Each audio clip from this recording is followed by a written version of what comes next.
Hello दोस्तों, स्वागत है आप सभी का हमारे यूट्यूब चैनल स्टडी हिट्स पर। तो दोस्तों, आज के इस वीडियो में हम लोग क्लास 10 की ज्योग्राफी को कवर करेंगे। ज्योग्राफी का chapter number 1 resources and development को देखेंगे। रिसोर्सेज एंड डेवलपमेंट का मतलब है संसाधन और विकास। तो चलिए बिना किसी देरी के स्टार्ट करते हैं आज के इस चैप्टर को। इस चैप्टर को हम लोग काफ़ी आसान भाषा में समझेंगे और जानेंगे रिसोर्सेज के बारे में और डेवलपमेंट के बारे में। तो चलिए बिना किसी देरी के स्टार्ट करते हैं आज का चैप्टर।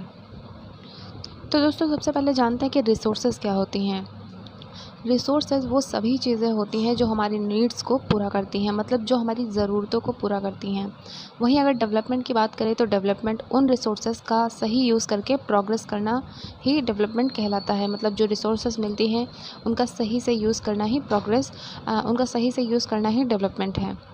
जैसे आप अपने घर या विलेज टाउन में देखो कौन सी चीज़ें यूज़ होती हैं और वो किस मटेरियल से बनी होती हैं। तो आप अपने घर के अराउंड देख सकते हैं, चेयर होगी, आपके घर में टेबल होगी। आप अपने आसपास रोड देखते हैं, हाउस जिसमें आप रहते हैं, मोबाइल फ़ोन्स। तो चेयर जो होती है वो वुड से बनी होती है। वही टेबल की बात करें तो टेबल भी वुड से बनी होती है। रोड सीमेंट प्लस स्टोन से बनी होती है। हाउस जो होते हैं वो ब्रिक, सीमेंट, स्टील और काफ़ी सारी चीज़ों से बने होते हैं। और मोबाइल की बात करें तो मोबाइल प्लास्टिक, मेटल और ग्लास से बने होते हैं। इसका पर्पस ये बताना है कि हर चीज़ किसी ना किसी रिसोर्सेज से बनी होती है। हम रिसोर्सेज की डेफिनेशन की बात करें तो आपकी एनसीईआरटी में जो फर्स्ट लाइन लिखी है, everything available in our environment which can be used to satisfy our needs is called resources. मतलब हमारे एनवायरनमेंट में जो भी चीज़ें हमारी ज़रूरत पूरी कर सकें उसे रिसोर्सेज कहते हैं। लेकिन हर चीज़ रिसोर्सेज नहीं होती, उसमें 4 क्वालिटीज़ होनी चाहिए। पहली, टेक्नोलॉजिकल एक्सेसिबल, टेक्नोलॉजी की हेल्प से यूज़ किया जा सके। जैसे कि जो ऑयल होता है वो ज़मीन के अंदर होता है। अगर मशीन ही नहीं होगी तो हम ऑयल को कैसे यूज़ करेंगे।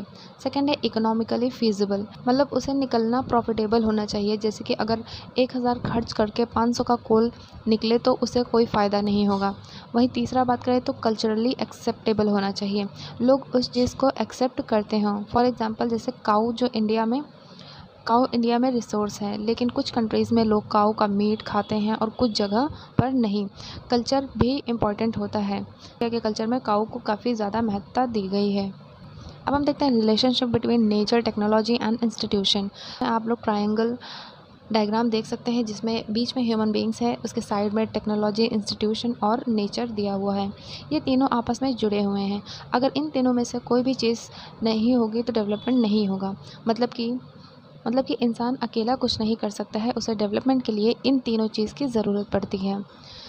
नेचर रॉ मटेरियल देती है जैसे वाटर, लैंड, फॉरेस्ट, मिनरल। वही टेक्नोलॉजी नेचर के रिसोर्सेज को यूज़फुल बनाती है।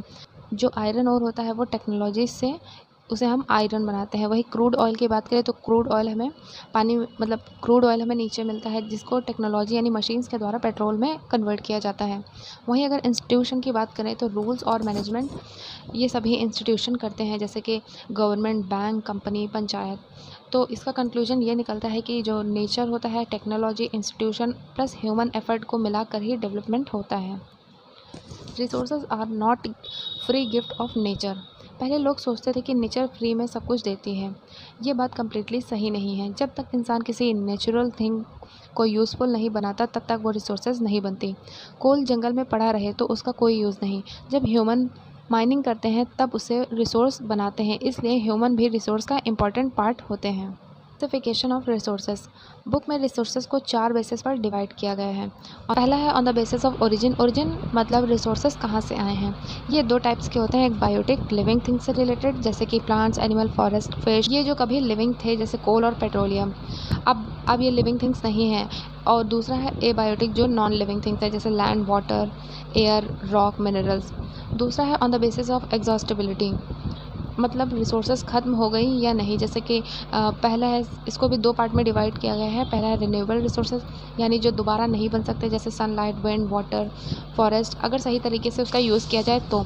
और दूसरा है नॉन रिन्यूएबल रिसोर्सेज, जो एक बार ख़त्म हो गए तो जल्दी वापस नहीं बनते जैसे कोल, पेट्रोलियम, नेचुरल गैस, मिनरल्स। तीसरा है on the basis of ownership, resources का ओनर कौन है, जैसे किसी की प्राइवेट प्रॉपर्टी जैसे हाउस या फार्म या फिर कार। इसमें कम्युनिटी और नेशनल इंटरनेशनल चीज़ें भी आती हैं। Basis of status of development, इसमें पोटेंशियल रिसोर्सेज आते हैं कि मतलब रिसोर्सेज अवेलेबल हैं, उनका यूज़ फ्यूचर में होगा। जैसे राजस्थान की सोलर एनर्जी जो कि फ्यूचर में यूज़ की जा सकती है। अब हम लोग समझते हैं इस डायग्राम को। बुक में आप लोगों को एक चार्ट दिया हुआ है, इसमें आप लोग 2 पार्टों में देख सकते हैं डिवाइड किया गया है, नेचुरल और ह्यूमंस में, और उसको भी अलग अलग डिविजन्स में डिवाइड किया गया है। अब हम देखते हैं development of resources. Resources are vital for human survival as well as for maintaining the quality of life. Resources हमारी ज़िंदगी जीने के लिए बहुत ज़रूरी है, सिर्फ ज़िंदा रहने के लिए ही नहीं, बल्कि अच्छी लाइफ, क्वालिटी ऑफ लाइफ जीने के लिए भी रिसोर्सेज की ज़रूरत होती है। जैसे फूड हमारे सर्वाइवल के लिए ज़रूरी है, वाटर हमारे सर्वाइवल के लिए ज़रूरी है, इलेक्ट्रिसिटी बेटर लाइफ स्टाइल और इंटरनेट एजुकेशन एंड कम्युनिकेशन के लिए ज़रूरी है। पहले लोग सोचते थे कि नेचर हमें फ्री में सब कुछ देता है, जैसे पानी, जंगल, मिनरल, लैंड। इस वजह से लोगों ने रिसोर्सेज को बिना सोचे समझे और बहुत ज़्यादा यूज़ करना शुरू कर दिया। इनडिस्क्रिमिनेटली का मतलब है बिना लिमिट के, जैसे कि जंगल को काटना, कोल बहुत ज़्यादा निकालना, पानी वेस्ट करना। इस ओवर यूज़ की वजह से बहुत बड़ी प्रॉब्लम पैदा हो गई। उनको एक्सप्लेन करेंगे। जो प्रॉब्लम पहली है वो है depletion of resources for satisfying the greed of a few individuals, यानी कि कुछ लोग अपनी ग्रीड, लालच के लिए रिसोर्सेज का बहुत ज़्यादा यूज़ करते हैं। इससे रिसोर्सेज धीरे धीरे ख़त्म होने लगती हैं। जैसे एक कंपनी लाखों टन कोयला निकाल देती है सिर्फ प्रॉफिट के लिए, फ्यूचर जनरेशन के लिए वह कुछ आती। प्रॉब्लम 2 है accumulation of resources in few hands. बहुत सारे रिसोर्सेज सिर्फ कुछ अमीर लोग या कंपनीज़ के पास जमा हो गए हैं। Divided society in rich and poor, इसी वजह से सोसाइटी 2 पार्ट में बट गई, रिच और पुअर। एक आदमी के पास बहुत ज़मीन है तो दूसरे के पास है ही नहीं। तीसरी प्रॉब्लम है indiscriminate exploitation has led to global ecological crisis, यानी रिसोर्सेज का ओवर यूज़ करने की वजह से एनवायरनमेंट को बहुत नुकसान हुआ। For example global warming, earth का टेम्परेचर बढ़ रहा है, इसे ग्लोबल वार्मिंग कहते हैं। इसका रीज़न है फैक्ट्रीज़, व्हीकल्स और पोल्यूशन। और भी कई सारे फैक्टर हैं, जैसे एनवायरनमेंट पोल्यूशन, लैंड डिग्रेडेशन तब होता है जब लैंड की फर्टिलिटी ख़राब हो जाती है, जैसे कि माइनिंग करने से, डिफॉरेस्टेशन से और एक्सेस केमिकल मिलना मिट्टी में, इससे लैंड डिग्रेडेशन होता है। अब हम देखते हैं सस्टेनेबल डेवलपमेंट। सस्टेनेबल डेवलपमेंट की डेफिनेशन आप लोग अपने बुक में भी देख सकते हैं, दी हुई है। सस्टेनेबल डेवलपमेंट का मतलब होता है ऐसा होना चाहिए जो प्रेजेंट जनरेशन की नीड्स को भी पूरा कर सके और फ्यूचर जनरेशन की नीड्स के लिए वो बचाया भी जा सके। जैसे आज हमने 100 ट्रीज़ लगाए हैं तो हर साल सिर्फ 5 ट्रीज़ काटो, 10 नए लगा दो। इसे सस्टेनेबल डेवलपमेंट कहते हैं, ना कि सारे ट्रीज़ काटने शुरू कर दो। अब हम देखते हैं रियो डी जेनेरियो अर्थ समिट 1992, जो आपकी बुक में लेफ्ट साइड में दिया हुआ है। 1992 में ब्राज़ील के रियो डी जेनेरियो सिटी में 100 से ज़्यादा कंट्रीज़ के लीडर मिले। इसका पर्पस यह था कि एनवायरनमेंट को बचाना, डेवलपमेंट को इम्प्रूव करना। इस समिट में लीडर्स ने एनवायरनमेंट प्रोटेक्ट करने का प्रॉमिस किया। फॉरेस्ट प्रोटेक्शन डिस्कस हुई, क्लाइमेट चेंज डिस्कस हुआ, बायोडाइवर्सिटी प्रोटेक्ट करने की बात हुई। वहीं सेकेंड एजेंडा देखें तो एजेंडा 21 में ये हुआ कि ये अर्थ समिट में बनाया गया एक्शन प्लान था। एजेंडा 21 एक इंटरनेशनल प्लान है। इसके गोल थे एनवायरनमेंट को बचाना, गरीबी कम करना, डेवलपमेंट करना, कंट्रीज़ मिलकर काम करें, हर लोकल गवर्नमेंट को अपना लोकल एजेंडा 21 बनाना चाहिए। तो बॉक्सेस में यही है। अब हम देखते हैं resources planning. Planning is the widely accepted strategy for judicious use of resources, यानी रिसोर्सेज को सोच समझकर और वाइडली यूज़ करना ही रिसोर्सेज प्लानिंग है। इंडिया में हर जगह सेम रिसोर्सेज नहीं मिलते हैं। जैसे झारखंड में कोल मिलता है तो राजस्थान में सोलर एनर्जी, केरला में वाटर है तो पंजाब में फर्टाइल लैंड।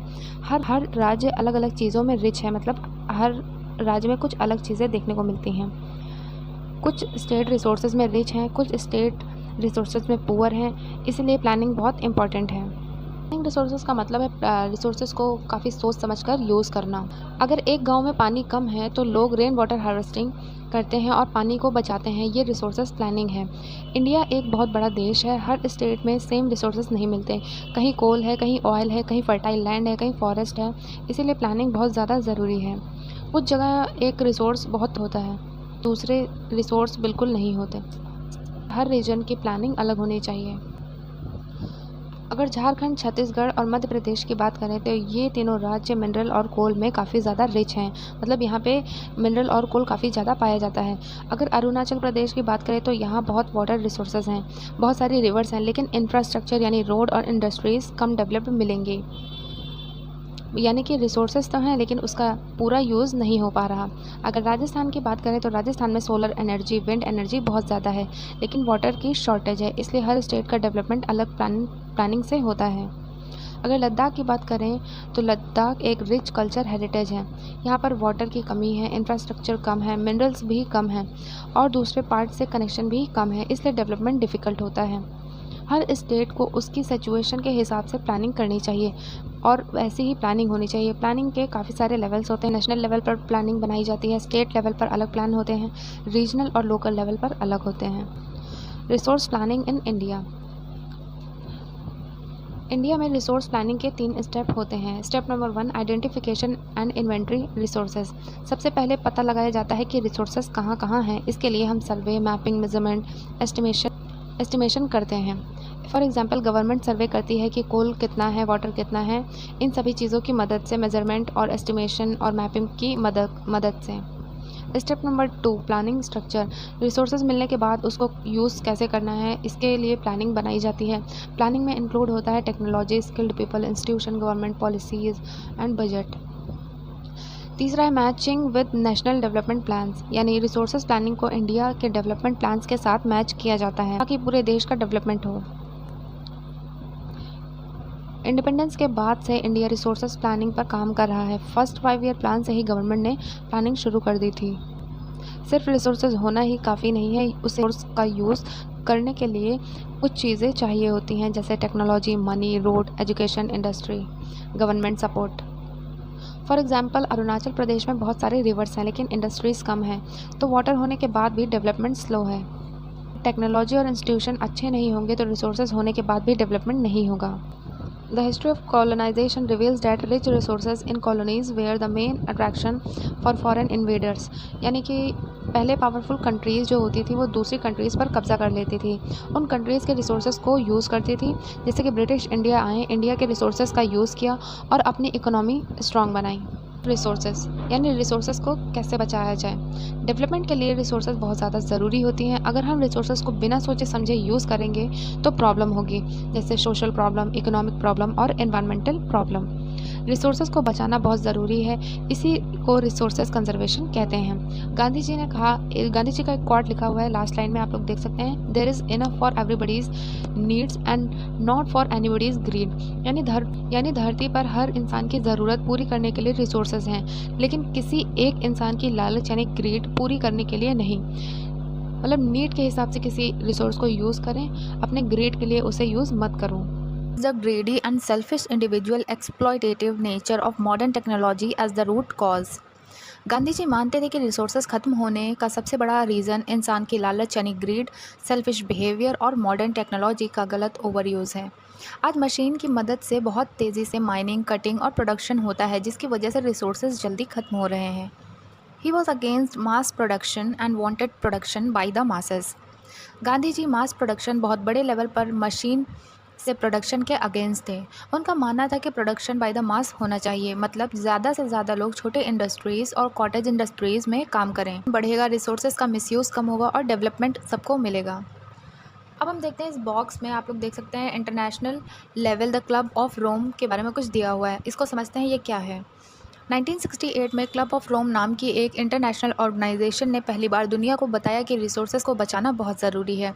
उन्होंने वार्निंग दी कि अगर रिसोर्सेज का ओवर यूज़ हुआ तो फ्यूचर में प्रॉब्लम होगी। 1987 में ब्रंटलैंड कमीशन ने एक रिपोर्ट पब्लिश की। इसी रिपोर्ट में पहली बार सस्टेनेबल डेवलपमेंट का कॉन्सेप्ट दिया गया। आज की जनरेशन की नीड्स पूरी करो, लेकिन फ्यूचर जनरेशन के रिसोर्सेज ख़त्म मत करो, ये इस रिपोर्ट में बताया गया। ब्रंटलैंड रिपोर्ट को आवर कॉमन फ्यूचर भी कहा जाता है। ये सस्टेनेबल डेवलपमेंट की सबसे फेमस रिपोर्ट है।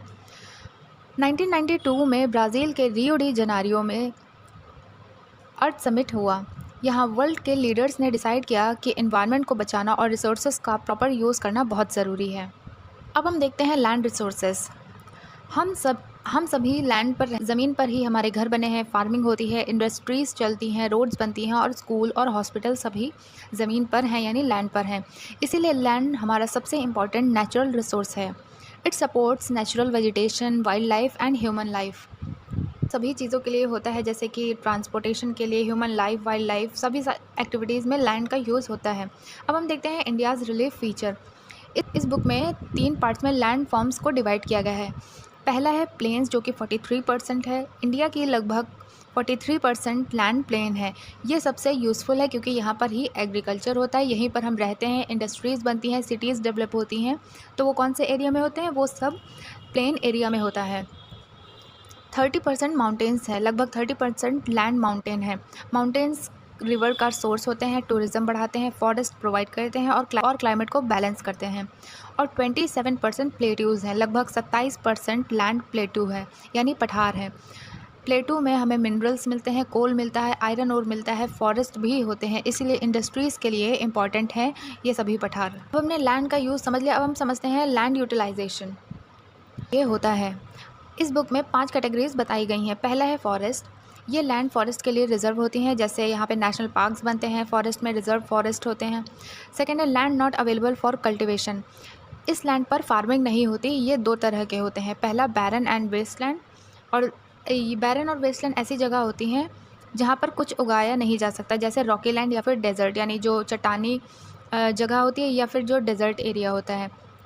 और land put to non agriculture uses, ये लैंड फार्मिंग के लिए नहीं यूज़ होते। For example roads, railway, factories, school, building, airports, इसमें आप इन चीज़ों पे आप एग्रीकल्चर नहीं कर सकते हैं। तीसरा है अदर कल्टिवेटेड लैंड। ये लैंड फार्मिंग में यूज़ नहीं होते। इसके भी 3 पार्ट हैं। पहला है पास्चर, मतलब कि जो एनिमल यहाँ पे घास चरते हैं, ग्रेजिंग लैंड हो गए। और दूसरा है land under miscellaneous trees crop, ऐसी लैंड जहाँ फ्रूट या ट्रीज़ उगाए जाते हैं लेकिन नॉर्मल फार्मिंग यहाँ पर भी नहीं होती, जैसे कोकोनट के ट्रीज़ हो गए, रबर, फ्रूट, ऑर्किड, ये सब बीच के किनारे पाए जाते हैं। तीसरा है कल्चरेबल वेस्टलैंड, ऐसी जगह जहाँ फार्मिंग हो सकती है लेकिन 5 साल या उससे ज़्यादा टाइम से खेती वहाँ पर ना हुई हो। चौथा है फैलो लैंड। ये लैंड टेम्परेरी खाली छोड़ी जाती हैं।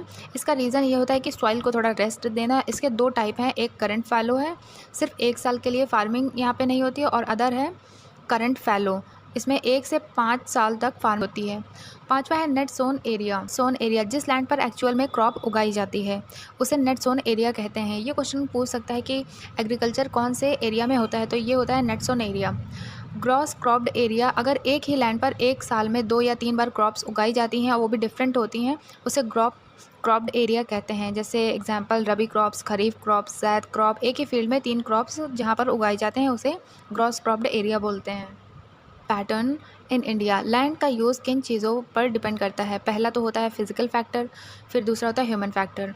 फिजिकल फैक्टर में भी कई सारे फैक्टर हैं, जैसे रिलीफ, माउंटेन और plains, climate, soil, water availability. और ह्यूमन फैक्टर में population, technology, culture, tradition, economic development. Punjab में फर्टाइल सॉइल और इरिगेशन की वजह से एग्रीकल्चर ज़्यादा होती है, जबकि राजस्थान एरिया में लैंड का यूज़ अलग तरीके से होता है। तो इससे हमें ये पता चलता है कि हर जगह की रिसोर्सेज अलग होती हैं और हर जगह अलग अलग चीज़ें पाई जाती हैं। इंडिया का total area 3.28 million square kilometre है, लेकिन गवर्नमेंट के पास लैंड यूज़ का कंप्लीट डेटा सिर्फ 93% एरिया का ही अवेलेबल है। हर जगह का सर्वे कंप्लीट नहीं हुआ है, इसलिए लैंड का डेटा 100% नहीं मिलता है। जैसे कि नॉर्थ ईस्ट के बहुत सारे स्टेट्स का सर्वे अभी भी पूरी तरह कंप्लीट नहीं हुआ है, सिर्फ आसम का डेटा रिलेटिवली कंप्लीट है। वैसे ही जम्मू कश्मीर के कुछ एरियाज़ जो पाकिस्तान और चाइना के कंट्रोल में हैं, उनका सर्वे इंडिया नहीं कर सकता है, इसलिए उनका डेटा भी अवेलेबल नहीं है। अब हम बात करते हैं इस पाई चार्ट की जो आपके बुक में दिया हुआ है। इसमें कुछ डेटा दिया हुआ है। 1960 से 1961 और 2019 से 2020 के लैंड यूज़ का कंपैरिजन दिखाया गया है। इसमें आप सब लोग देख सकते हैं फॉरेस्ट एरिया दिया हुआ है और कलर के हिसाब से आप लोग इसमें चेक कर सकते हैं कौन सा एरिया कितने एरिया में है। तो फॉरेस्ट एरिया की बात करें तो 1960 के कंपैरिजन में फॉरेस्ट एरिया थोड़ा इंक्रीज़ हुआ है। इसका रीज़न है afforestation, forest conservation, government policies.